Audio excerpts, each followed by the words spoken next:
Depressão pós-parto, sintomas e o que fazer.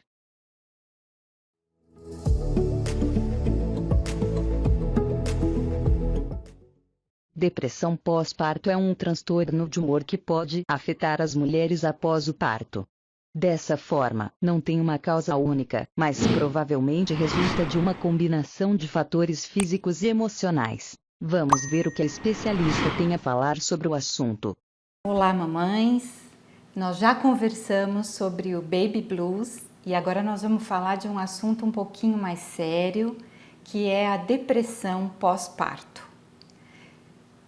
Relembrando um pouquinho, né, o Baby Blues, ele trata daquela tristeza, daquela melancolia que a mamãe tem e que vai da primeira semana até 15 dias, pode durar até 15 dias, e que é uma questão fisiológica, ou seja, não precisa ter nenhuma intervenção para que ela passe, porque vai passar normalmente. Se não passar e a coisa começar a piorar e essa tristeza começar mais forte e o choro vier mais intensamente, a gente já tem que pensar num quadro de depressão pós-parto. A depressão pós-parto, ela tem uma diferença em relação ao blues, e eu acho que é importante salientar isso até para a mamãe e para a família poder ajudar na identificação, é que a depressão pós-parto, ela vem com uma questão muito importante e muito forte, que ela tira a vitalidade dessa mãe. E o que quer dizer isso? Ela perde o ânimo, perde a vontade, não só de cuidar do seu bebê, mas de fazer qualquer atividade. E ela vem também acompanhada de sensações muito fortes, inclusive de ideações suicidas. Ela pode vir acompanhada por essas ideações, o que é uma coisa já para se procurar uma ajuda. Por isso, diferentemente do Baby Blues, na depressão pós-parto é preciso que haja uma intervenção médica, ou seja, é importante e por isso fale com seu obstetra que ele pode lhe acompanhar, mas o importante é procurar uma ajuda psiquiátrica e uma ajuda de psicoterapia. E é importante falar com o obstetra, por quê? Porque ele pode ajudar na indicação de um psiquiatra que entenda mais desse período puerperal, porque hoje em dia existem medicamentos que podem ser utilizados no decorrer da amamentação sem prejudicar o bebê. Por isso é importante o encaminhamento para um psiquiatra especializado. O que a gente pode dizer sobre a depressão pós-parto é um alerta para que ela seja prevenida. Então, diferente também do Baby Blues, a depressão pós-parto pode ser prevenida. E como é que ela pode ser prevenida? Quando ela for acompanhada, quando a mamãe for acompanhada já durante a gestação. Então, se você sentir na gestação já algum sintoma que sinalize uma depressão, precisa ser comunicado ao obstetra. Por quê? As estatísticas dizem que 60% das mães que têm depressão pós-parto severa já tinham sintomas de depressão durante a gestação ou até mesmo antes dela. E eu não estou falando só de depressão, pode ser também qualquer outro transtorno como síndrome do pânico, ou qualquer outro transtorno psíquico na gestante ou na família que possa sinalizar uma predisposição. Outro fator que a gente percebe e as pesquisas indicam como importante e que podem sinalizar uma depressão pós-parto é se a gestante romantizou demais essa fase e quando ela se vê frente a frente com o seu bebê real e não com aquele bebê idealizado, com a maternidade real e não com a maternidade idealizada, com a amamentação real, com os problemas que ocorrem nessa fase, com a intensidade e o turbilhão de emoções, ela se frustra.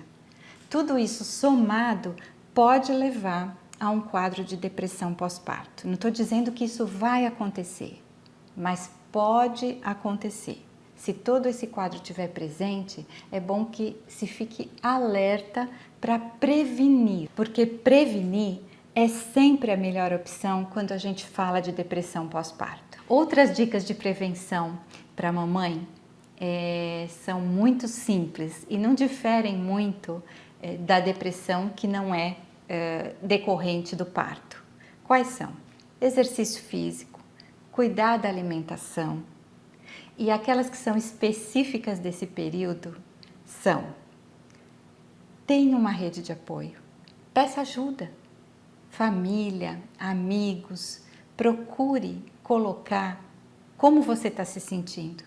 Isso não é vergonha, isso não é medo. Como a gente falou, isso ocorre em 60% a 80% das mulheres. E a depressão pós-parto tem ocorrido em 10% a 15% das mulheres, das mamães.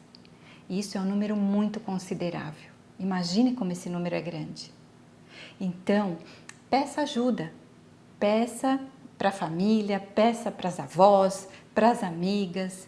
Fale como você está se sentindo, fale com seu obstetra, até com o pediatra do seu filho.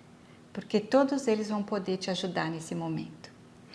E agora eu queria ter uma fala exclusiva para os papais. Papais ou quem exerce a função paterna. Esse é o momento em que a mãe vai precisar muito do seu apoio incondicional e da sua aceitação. Então, se ela estiver chorando, tudo bem, e diga para ela que está tudo bem. Diga para ela que você está aí para ela, que você vai dar o apoio e que ela pode sim desabar um pouquinho, porque ela não tem que ser forte o tempo todo.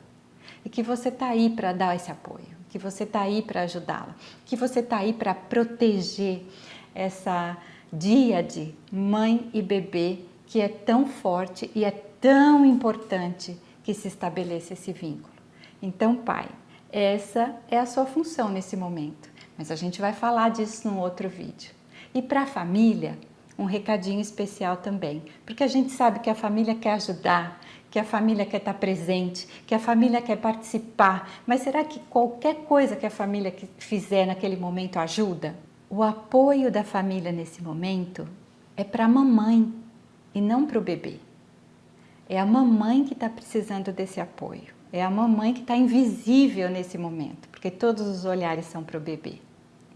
E esse apoio, como é que tem que ser? Ele tem que ser dado respeitando as decisões dessa mãe, que ela está descobrindo a forma de exercer a maternagem dela. Como é que ela quer maternar? É um direito que ela tem. Então, respeitando as decisões dela. Quer dar um palpite, vovó? Quer dar um conselho? Dá se a mamãe pedir. Mas se ela não pedir, melhor deixar que ela faça do jeito dela, porque ela tem esse direito.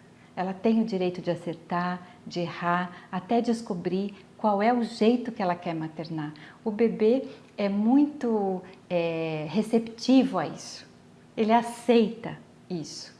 Ele está formando ali, ele está reconhecendo aquela mãe, agora do lado de fora.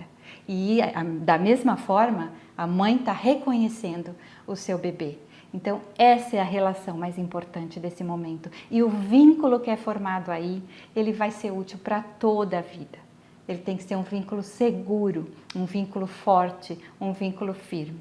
Então, cabe à família proteger essa díade, proteger essa relação mãe-bebê e deixar que essa relação mãe e bebê se estabeleça da forma mais tranquila possível.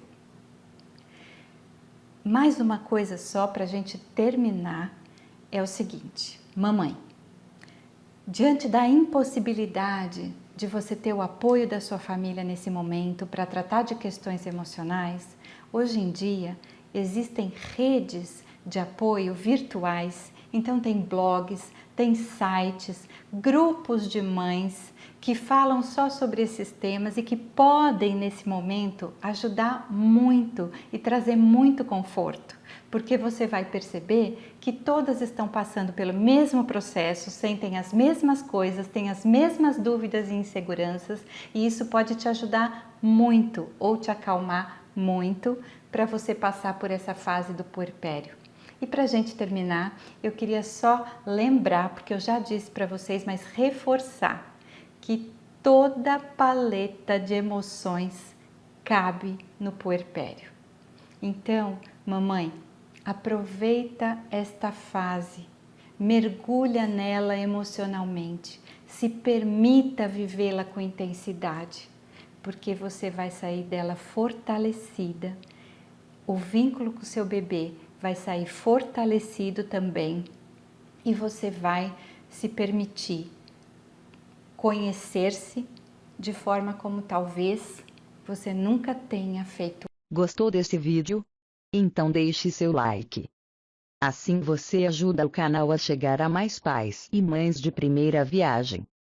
Ah, já ia me esquecendo, se inscreva. Siga Digite Mamãe nas redes sociais. Até logo!